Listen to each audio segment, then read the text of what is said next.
This is modern homesteading. So the traditional length for a grass whip is a 30-inch handle. I went with the 36 because I like things a little bit longer. And this is an old shovel handle. And it's got some old decrepit wood on there. And a spoke shave is a perfect tool for stripping that down a little bit and getting down to that good solid hard wood. You could do the same thing with sandpaper. Spoke shave is a really nice tool for this. I just recently started using one and I really like them.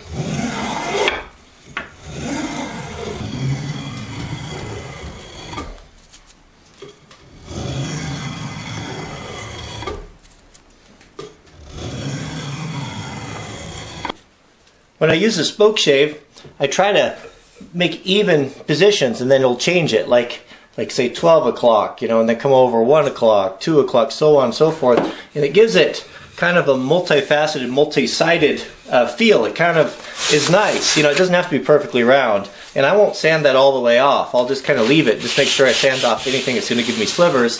But it just gives it kind of a hand-finished look. One thing you want to do in the summertime when garage sales are really popular is, one thing that's kind of a fun thing to do is take your wife out and say, hey, let's go garage sailing or let's go hit some thrift stores, and give yourself a budget. Say, okay, we're each going to have $50, or we're going to each have $25. See what we can come up with. And look for these old tools and such. And one thing I'm always looking for is sandpaper. Sandpaper is expensive. You can a lot of times, like this piece here, or belts for belt sanders. Just cut them up and you can use them. They're great sandpaper. But it's fun to do. Once you eat that meal, you can eat it home for a little bit of nothing. Once you spend $60, $70 on a meal, it's gone and done. But you take that money and you can go buy something like this, or some nice tools, or get a good find on something that is something you can use and for a long time even hand down to your kids.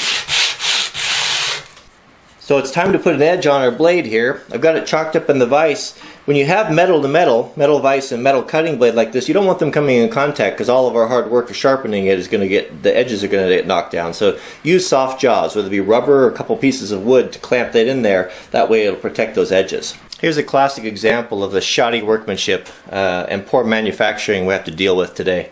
This Mill Bastard file here is an American-made file by the Nichols Company, and it hasn't been used but maybe a couple dozen times. I bought it new, and here's what happens to the handle. That's just unacceptable. That should never happen with a tool like that. That's what we get with Chinese plastic, Chinese goods coming over to us. That's a perfect example. Compared to, look at this stuff, these old files I got from my granddad with, hardwood and brass. They're still going. It's aggravating to me. Manufacturers just don't care. It used to be put some pride into things, and they cared about getting good quality to consumer. Now it's just got to be look good in the package, and who cares if it comes apart or not. So with the top side filing complete, I flipped it over here to the back side, and I've noticed that there's a pretty prominent burr on all of these cutting teeth. Probably it's been swung into the rocks. So I'm going to take this small triangle file. I'm just simply going to knock those burrs off.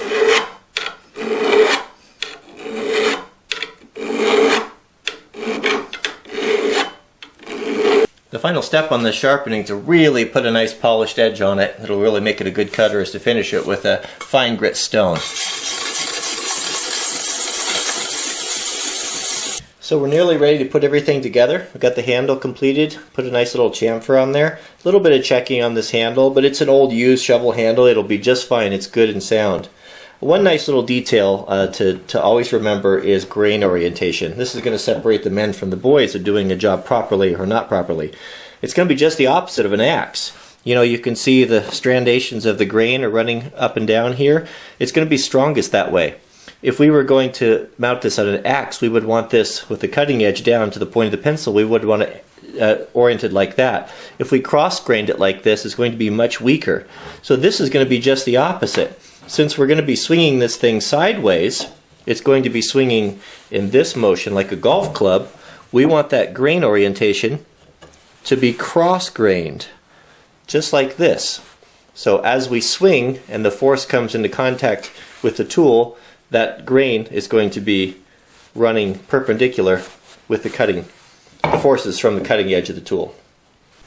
When drilling round stock like this, it's really hard to get it in the center and your hole to go through exactly where you want. So one thing you can do in your drill press, or even if you're hand drilling, is a couple pieces of angle iron. You can make a little crisscross here. What that does is that really helps to hold that round stock securely.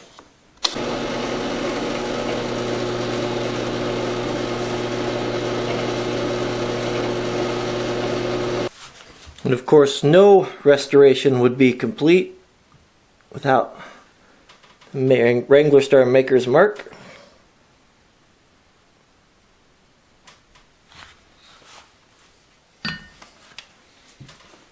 Now my favorite part, always my favorite part, some good boiled linseed oil on it, bring out those grains. This handle's got a little bit of checking. Checking is just cracks. But this handle will be good if we take care of it, keep it oiled up. Those won't hurt a thing.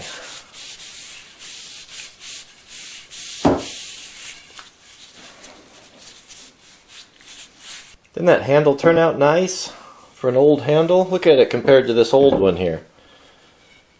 Yeah, no comparison. Alright, let's put this bit together here. We'll start with the blade. And the supports. I've got these real nice stainless steel fasteners here with aviation nuts, or nylon nuts. You can see right there is nylon on the end of it, and they use those on things that vibrate like aircraft and such because they won't back off. They're a little bit better than a lock washer.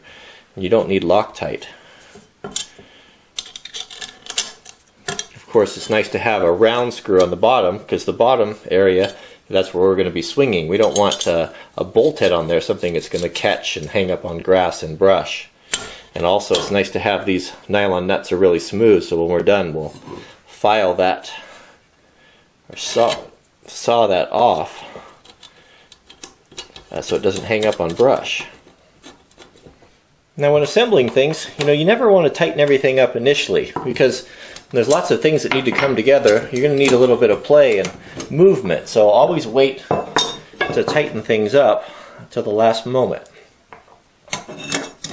Now the bolts that secure the handle, they're a little bit different type of a bolt.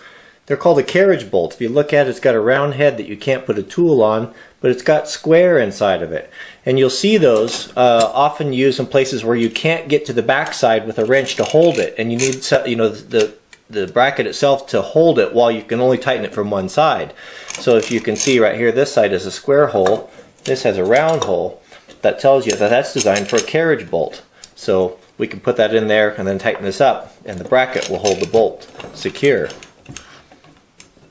So these were the original bolts that I just refurbished, and I can see they're not going to work.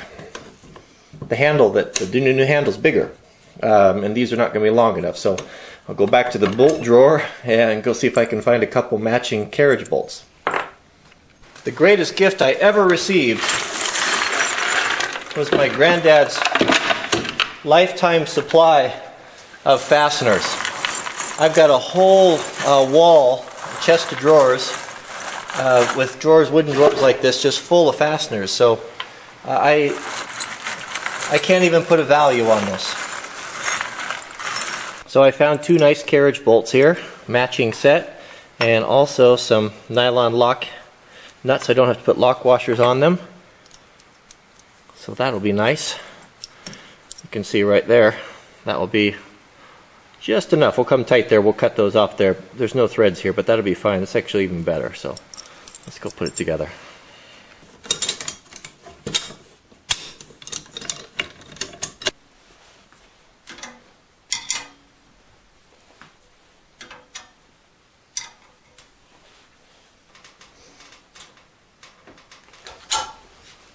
So we'll cut off the portion of the bolts that are sticking beyond the nut. And lastly, we'll file these edges nice and smooth.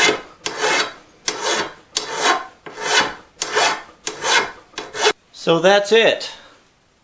Man, doesn't it just make you feel great to take something that was in such bad shape and to make it better than new? Because it is better than new. It's got a, look at that, how that edge came out there. Nice, a hand-honed sharp edge. Polished, razor sharp, serrated. That's going to be a weed cutter. Aviation grade nuts, so we don't have to ever worry about those backing off or coming loose. Stainless steel on the bottom. Custom handle, a little bit longer. People are taller now than they used to be. They, you know, a lot of those handles, handle lengths that were determined to be ideal were for shorter people. You know, we're bigger now, so we need to accommodate that. Nice brand new square-headed carriage nuts on there, carriage bolts. I'm proud of it. I like it. I can't wait to use it. I'd take it outside and show you how it works, but it's raining. It's a terrible storm out there, but who couldn't do a project like this? What a great project to do in your garage. And take something like that and turn it into something that you're proud of. I'm proud of this, and it'll be a joy to use, and I'll take care of it, and it'll serve our family well. After putting this together, I noticed that, look down that handle, it's got an offset on it, just like a golf club. Those old timers knew a thing or two about ergonomics, didn't they? Look at that. You know, when you swing something all day, all day, and everything is done by hand and manually, your tools have to be the epitome of ergonomics and efficiency. You know, that's just not considered in so many things now. That is interesting. Beautiful. It's the little things in life, isn't it? Alright, see you guys on the next video. Around my ears, I'm drowning in a river.